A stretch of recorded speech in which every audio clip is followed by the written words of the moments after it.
So I did mine on Geneva Gay, Dr. Geneva Gay, and in a nutshell, she kind of talks about how culture and responsive teaching happens both globally and geographically.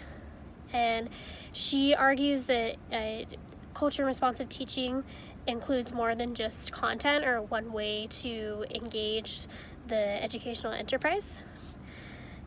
She talks about things such as culture responsive classroom management, assessment, performance assessment, etc., as well as cultural response recruitment and retention. And she also talks about how culture responsive teaching happens in various communities. Specifically, she kind of touches on isolated communities and how kind of white middle class communities, people just kind of talk about how, we don't have that in our community, we don't have diversity. And Dr. Gay kind of argues that that's not the case and that there's diversity everywhere. And this is kind of where she delves into how culture responsive teaching is going both globally and internationally, because even in countries such as China and Japan, where kind of most of us in the US just kind of assume they're monoracial, they're really not, and culture responsive teaching is also going on in these countries. And she kind of defines monoracial and kind of touches on how it's kind of like how I mentioned earlier, it's not always what it seems. In fact, China and Japan in particular are not monoracial, and a lot of students are biracial, or she argues bi-ethnic. And reason being is because you have a lot of students that they may have one parent that's from China, but they may have another parent that's Vietnamese or Cambodian, etc. So, and she kind of asks the question, what do you know about culturally responsive teaching from one context to another, both nationally and globally? What she really focuses on in the middle of her speech is how culture responsive teaching can be compared to the business world. She specifically talks about segmented marketing, and basically in a nutshell what that is you create advertising based on your clientele or population.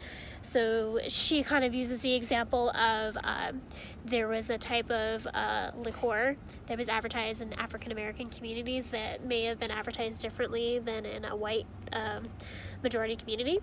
So she talks about segmented marketing. She also kind of touches on how not only is the business field using culture responsive teaching, but the medical field is using it as well, because they kind of learn about cultural diversity to serve their clients and patients more effectively.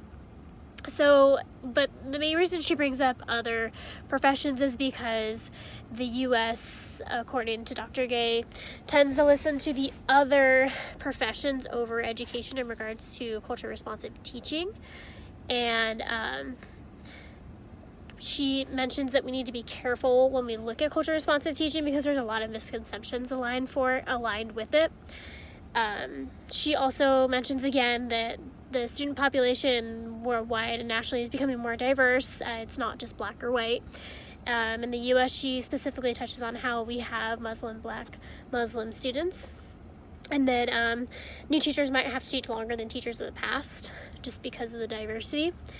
And it's important, she notes, to be present in cultural diversity, including your own diversity and your own culture and whatnot. She notes that it's important to educate students to be future leaders, and that economics does not nullify racism. She also talks about that we're talking about fundamental change, that it's not going to be easy, and that cultural diversion is a reality. It's important that we take the baseline of knowledge and skill and use it as a launch pad to teach other skills. And she also kind of touches on how curriculum is more inclusive than just content, and that content is necessary but not sufficient, and it will not totally fix the problem. She talks about a couple of excuses that people use as misconceptions, such as we're in a post-racial society, it's okay not to know anything, just grow your capacity over time, is kind of the message that she ends with.